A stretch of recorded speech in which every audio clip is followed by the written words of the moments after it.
Hey guys, welcome to my first video.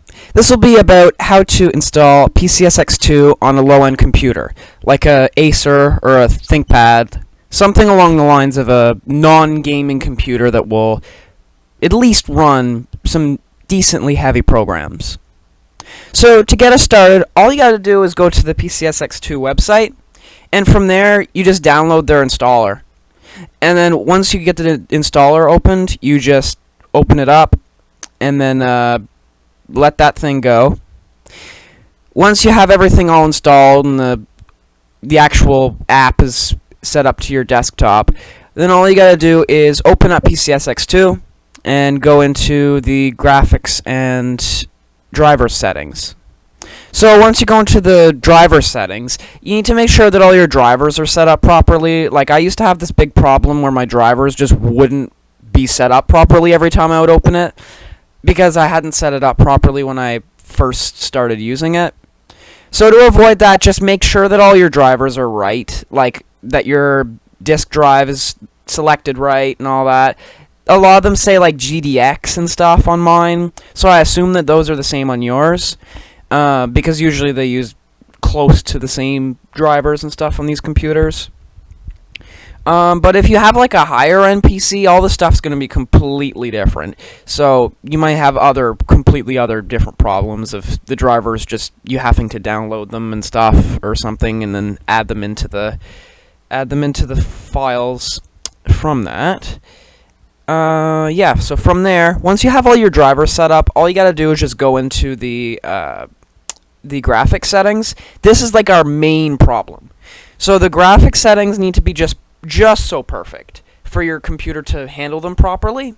I had this problem when I first started ages ago on my Windows 7 computer, and yeah, it didn't run very well. I ended up just deleting it all entirely after a while because it just kept on crashing. Well, part of my problem, besides the fact that the processing power was like equivalent to a potato, I had other problems of my graphics cards just being labeled wrong in the thing. Like, I just assigned the application to use the wrong graphics card. Like, using a graphics card that doesn't exist probably doesn't help anything. So yeah, try to avoid that problem at all costs. I used a graphics setup before on my newer computer, which is Windows 10. It's a Lenovo. Well, it didn't really work very well. Let's just say it went from 20 frames per second to 60 frames per second when I changed that graphics setting to the right one. So play around with them. Later in the video, I'll show you the exact graphics settings that I used. So basically, that's a run-up of how to set this up. And so here's all of my tabs. Things might get a little glitchy when you try to open like multiple tabs while you're playing the game, just because, you know, it's a PlayStation 2 game and you're trying to run like tons of software behind it. It might be a little laggy for me that like the recording software is on. So if you have that problem, just don't record with a certain recording software. I don't know. Some of them are just way heavier than others, and some of them are just a little better.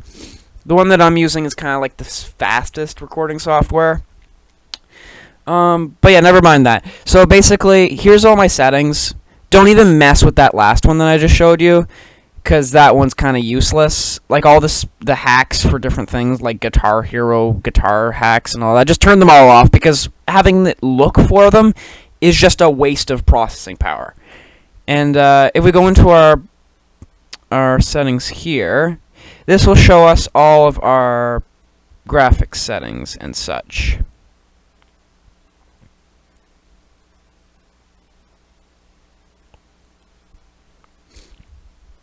So this is the most important thing, is this graphics settings here. Like, this is super important, just to have them perfectly like these that I'm showing. If you have a low-end PC, this will be like the perfect setup for you. I've tested this throughout every like single PC that I own, and all of the settings work really nice on it.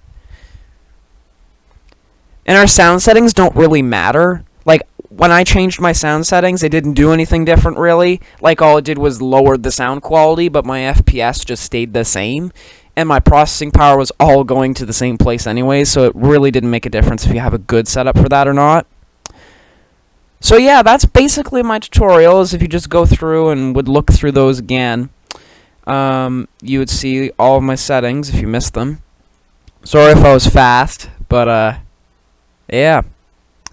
So, please subscribe. I mean, this is my first video. I've always wanted to try to do this. I hope this helped, because it really would have helped me if YouTubers would have actually showed me how to do this kind of stuff. Because on YouTube, you can't hardly find anything for low-end PCs for PCSX2. All you can do is find, like, high-end PCs or low high-end PC stuff, which really doesn't load properly on these, because they're just not made to do that, and I don't have the pockets to buy a gaming PC. So, yeah, please like, subscribe. I mean, you don't have to, but it's free, and, like, you get the point. Just every YouTuber says that, but I'm just trying to make my first video here. So if you like the video and want more videos, subscribe. I would much appreciate that. And I hope this helped. And have fun with your PCSX2 experience. Bye!